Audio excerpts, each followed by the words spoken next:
সচিবালয়ে আজও অফিস করছেন প্রধানমন্ত্রী তারেক রহমান। এ বিষয়ে আরও জানাতে যুক্ত হচ্ছেন নাফিউল ইসলাম লিংকন।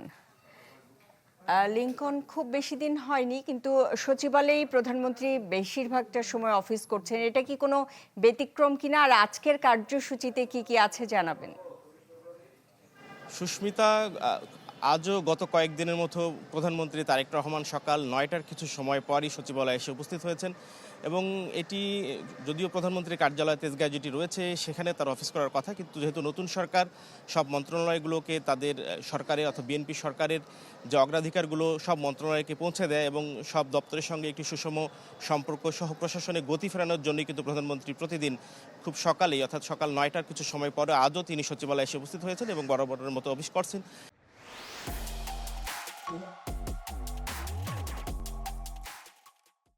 এবং আমরা জানি সকাল 10:30টার দিকে একটি গুরুত্বপূর্ণ মিটিং হয়েছে, সেটি নিউ মোরিং টার্মিনাল অর্থাৎ চট্টগ্রামের যে টার্মিনাল, একটি গুরুত্বপূর্ণ টার্মিনাল, সেটি নিয়ে মিটিং হয়েছে।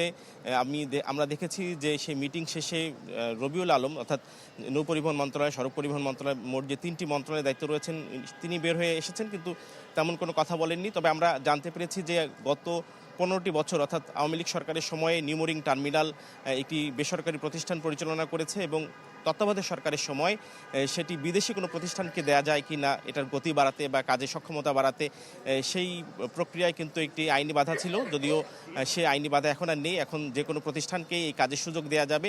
সেই লক্ষ্যে বর্তমানে এই নিউ মোরিং টার্মিনালের গতি বাড়ানো বা এখানে যেসব ধরনের পণ্য খালাস হয় তার গতি বাড়ানো সহ সার্বিক পরিস্থিতি নিয়ে সরকার, যেহেতু রাজনৈতিক সরকার, তারা এই সক্ষমতা বিচার করে নতুন কোনো প্রতিষ্ঠান, সেটি দেশি বা বিদেশি কোন ধরনের প্রতিষ্ঠান হতে পারে সেই নিয়ে আলোচনা হয়েছে মিটিংয়ে।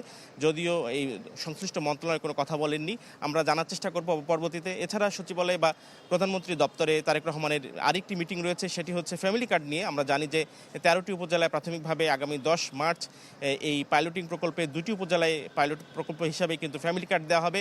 সব কিছু মিলে এই মিটিংগুলো শেষে আমরা জানার চেষ্টা করব ফ্যামিলি কার্ডের বিষয়ে সর্বশেষ খবর কী থাকছে এবং নিউ মোরিং টার্মিনাল নিয়ে যে সিদ্ধান্ত হলো সেটিও জানার চেষ্টা করব। সুস্মিতা, এই ছিল প্রধানমন্ত্রী তারেক রহমানের অফিস করার বিষয়ের সর্বশেষ খবর। লিংকন, আপনাকে ধন্যবাদ। নাফিউল ইসলাম লিংকন যুক্ত হয়েছিলেন সচিবালয় থেকে, জানাচ্ছিলেন প্রধানমন্ত্রী তারেক রহমানের আজকের দিনের কর্মসূচি।